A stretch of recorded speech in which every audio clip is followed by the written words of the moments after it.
Hey, how's it going, and welcome to the first episode of my und Panzer comprehensive review series.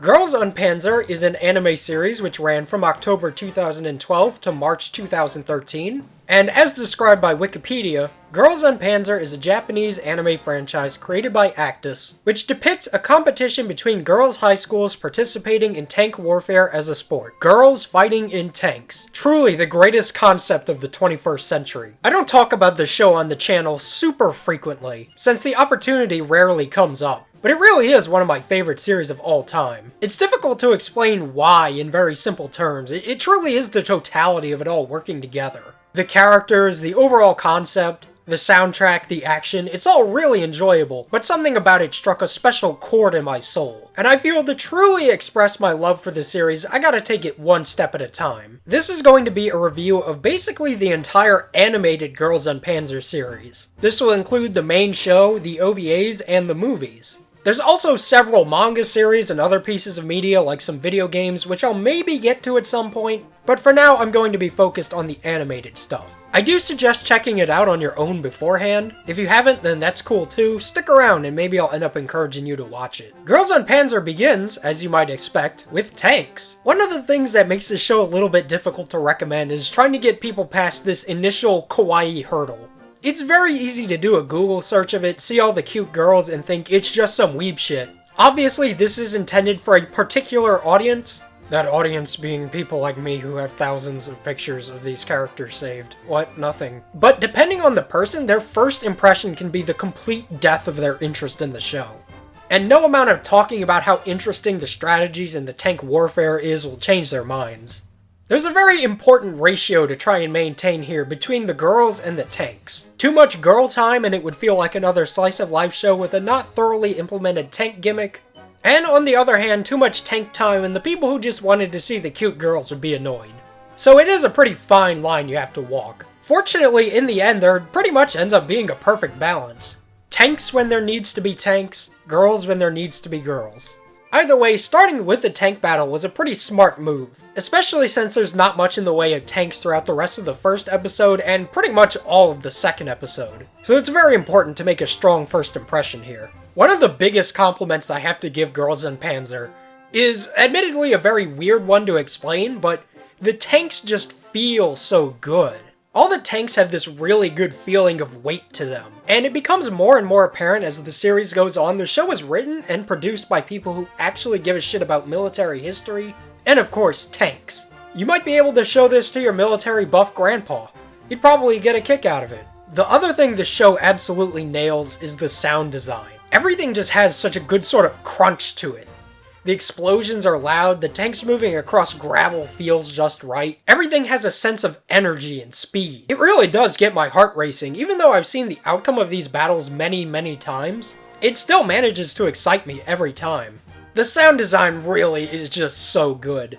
That's not to mention the amazing soundtrack, which I use in my videos quite often. There's a secretive art to the creation of a good first episode. What would you say the most important thing a first episode has to do is? Don't think about it too hard. The answer is simple. It's to make you want to watch the next episode. First impressions are everything. The concepts and characters introduced in that first episode need to make some lasting impression or else it's over. Luckily, und Panzer does a good job presenting a lot of little things to hook the audience in throughout the first episode. Like, of course, the tank fight at the beginning. It ends on a genuinely pretty spooky cliffhanger. There's a couple more small little hooks like that throughout the first episode I'll mention in a bit. But for now, I'll talk about three of the main characters. Miho Nishizumi is pretty alright. She works well in the role of protagonist, but doesn't super click with me personally the way the other characters in the show do. She's not boring by any means, but I think she shines a lot more when involved in tank warfare. But she does work as a great vehicle for exploring the tried and true concept of friendship and trust in others. It's really not presented in a pandering, nail-on-the-head kind of way.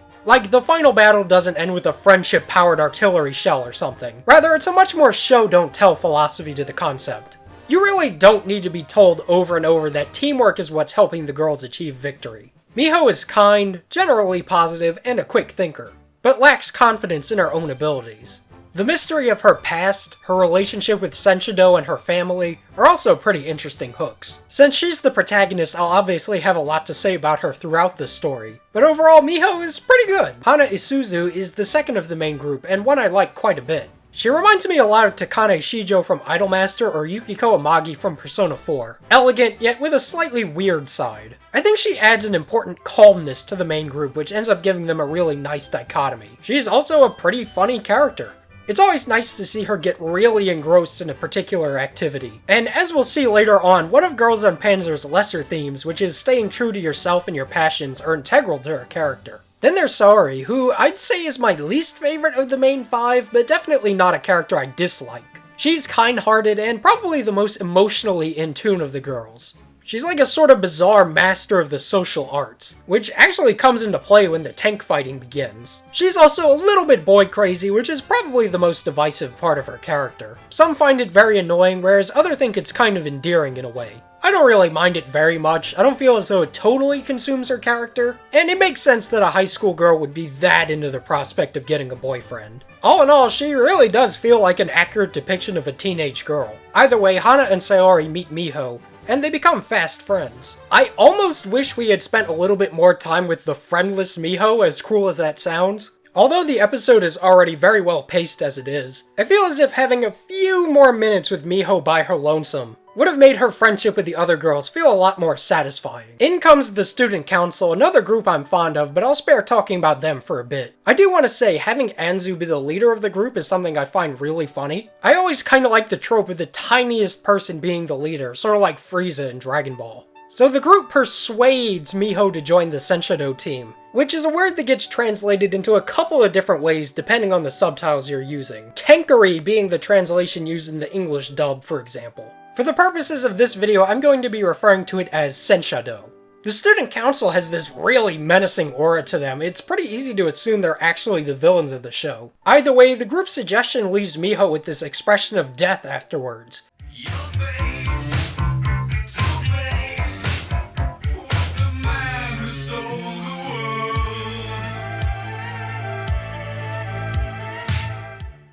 It's both very funny and also pretty alarming. She really does look like a zombie. The presentation that follows on what Sensha-do is all about is great. The female-targeted propaganda involved is both funny, yet makes a bizarre amount of sense. I am personally in favor of the idea of making Sensha-do an institution in all schools across the world, but alas, I am not in charge.